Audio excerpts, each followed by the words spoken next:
डॉक्टरच्या हातावरचं लिखाण खोटं. डॉक्टरच्या बहिणीचा दावा हादरवणारा. सुसाईड नोट बनावट प्रकरणाला नवं वळण. सातारा डॉक्टर प्रकरणी खूप नवनवीन खुलासे समोर येत आहेत आणि सर्वात महत्त्वाचा ठरलेला जो पुरावा ज्यामुळे आरोपींची नावं समोर आली होती ते म्हणजे मृत्यूपूर्वी डॉक्टर मुंडेंच्या हातावर सापडलेली ती नोट. त्या नोटवरूनच पोलिसांना आरोपीचा पत्ता लागला आणि प्रकरण एका दिशेने सुरू झालं होतं. नंतर मग तिने लिहिलेली 4 पानी तक्रार समोर आली. खासदार त्यांच्या पीएचा उल्लेख समोर आला.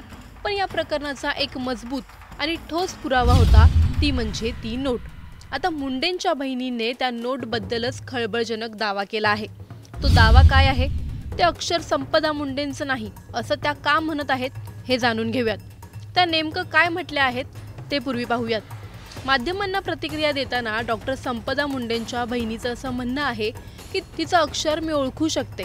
तिने मृत्यूपूर्वी नोट लिहिली असावी पण ती गायब केली असणार आणि काही लोकांना वाचवण्यासाठी या लोकांची नावं समोर करण्यात आली आहेत. तिच्या 4 पानी तक्रारीत पाहिलं तर खूप खाडाखोड आहे. त्यामुळे अक्षर नीट ओळखू येत नाहीये.